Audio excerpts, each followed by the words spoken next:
તમારે પાસપોર્ટ બનાવવાનો બાકી છે અને તમારી જન્મ તારીખ 1 ઓક્ટોબર 2023ના રોજ અથવા તો તે પછીની છે તો પાસપોર્ટ બનાવતા પહેલા આ નવો નિયમ જરૂરથી જાણી લેજો। જી હા, કેન્દ્ર સરકાર દ્વારા મોટો નિર્ણય લેવામાં આવ્યો છે।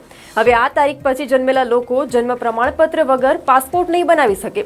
પાસપોર્ટ એક એવો દસ્તાવેજ છે કે જેનાથી કોઈ પણ વ્યક્તિની ઓળખ કાં તો પછી તેની નાગરિકતા સાબિત થાય છે। વિદેશ પ્રવાસ માટે આ સૌથી જરૂરી દસ્તાવેજ છે।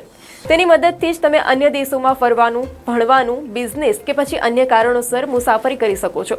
અને ત્યારે હવે આ નવા નિયમ પ્રમાણે 1 ઓક્ટોબર 2023ના રોજ અથવા તો તે પછી જન્મેલા અરજદારો માટે સરકાર અને યોગ્ય અધિકારીઓ દ્વારા જારી કરાયેલા જન્મ પ્રમાણપત્ર જ જન્મ તારીખનો એકમાત્ર પુરાવો રહેશે। આ જન્મ પ્રમાણપત્ર વિના જન્મ તારીખ સાચી ગણવામાં આવશે નહીં અને તેના વિના પાસપોર્ટ નહીં બની શકે। કેન્દ્ર સરકાર દ્વારા આ અઠવાડિયે 1980ના પાસપોર્ટ નિયમોમાં સુધારાને અસર કરતી એક સત્તાવાર નોંધ જારી કરવામાં આવી હતી। આ નોંધ અંગે અધિકારીઓ દ્વારા કહેવામાં આવ્યું હતું કે સુધારાઓ સત્તાવાર ગેઝેટમાં પ્રકાશિત થયા બાદ નવા નિયમો લાગુ થઈ જશે।